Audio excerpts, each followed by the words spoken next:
Imagine that you had no idea when you were born. Based on how old you feel inside, how old would you say you are? 27. Why? I don't know. I know that I think about that quite often. So that's how I feel. I feel, I think as old as I am, so I'm approaching 30, and that's how old I feel. I would like to think that I'm probably about 62.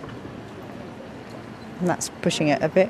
Oh, I mean, I feel 84, but I don't think anyone would believe me if I told them no. I don't know, maybe I wouldn't be able to answer that. I don't know. I mean, I actually am 21, maybe more like 25, I don't know. Probably about 30. Just because I remember lots of very good times from then, and that's where I feel I am. I forget I've got grey hair, and when I look in the mirror I'm a bit shocked, really. Oh, that depends on the day, I guess. Like, it changes over time, but I'll probably say around early 20s. Of course, we can't deny the age we are, our chronological age. But the idea of only being as old as you feel may be more than just wishful thinking. Some scientists are very interested in this concept of subjective age and how it affects our health and well-being. Unsurprisingly, researchers have found that the difference between our chronological age and our subjective age changes over our lifetimes. Up to the age of 25, we tend to feel older than we are. Then this switches. By the age of 30, nearly 3/4 of us feel younger than we are. Scientists believe that cultural attitudes and stereotypes around aging may influence this perception of age. But our concept of aging is also changing as life expectancy changes. In 1955, the average life expectancy at birth was under 50 years.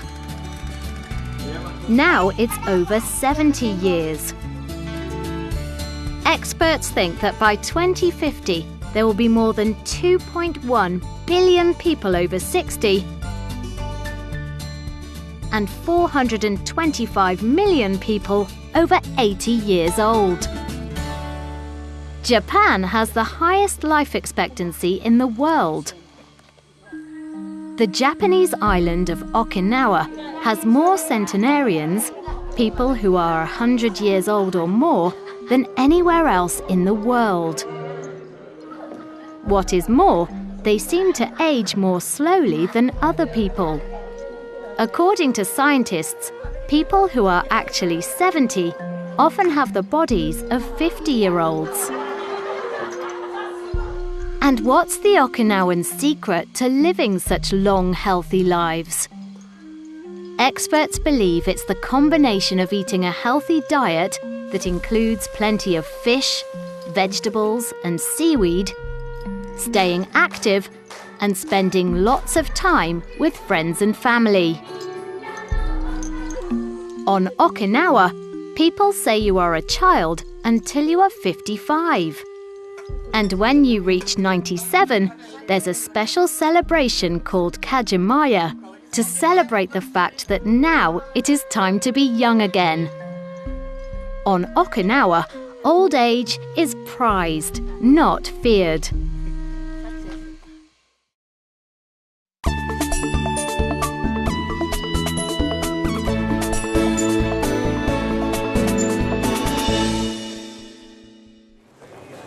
We all have a different personal experience of age and aging.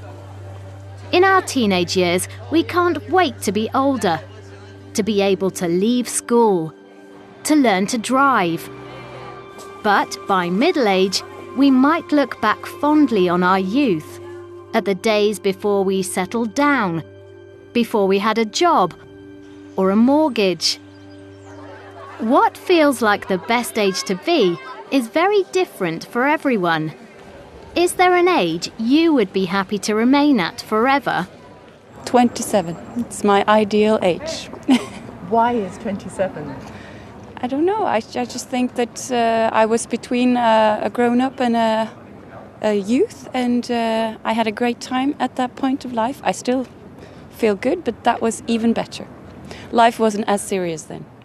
Around about the 30s.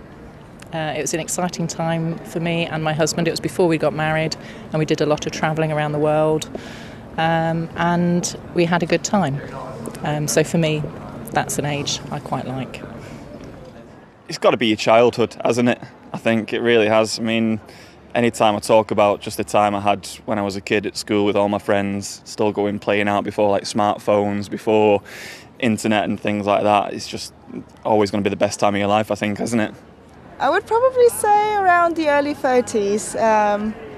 Haven't reached it yet, but I feel like it's an upward trajectory from there, and you feel a bit more like you're still young enough to change what you want from life, and you are at a place where you know enough to figure out what you actually want. Yes, well, I'd like to be a bit more energetic, so I might stay at 40. That's a sort of respectable age for climbing mountains and things.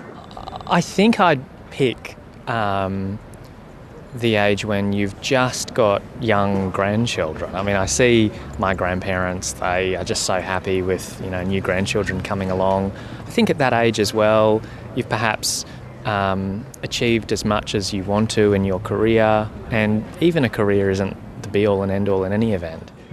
While our experience of aging is unique, there is also an enormous amount of research that's being done into the effect of age on our abilities.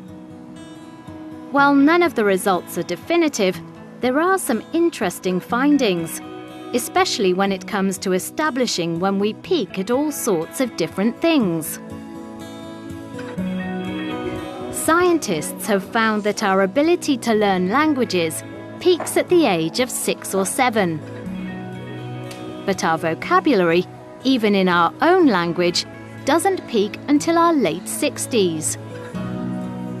And when it comes to maths, our arithmetic skills peak at 50.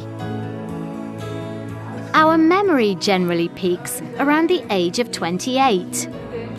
But some studies have shown that our memory for names peaks at around age 22, while our memory for faces doesn't peak until 32. And our understanding of other people's emotions doesn't peak until our 40s and 50s. One of the most interesting findings is about life satisfaction. Studies have shown that life satisfaction seems to come and go. It first peaks in our early 20s, and then again in our late 60s. And at what age are most people likely to make big life decisions? Well, any age that ends in a 9, of course.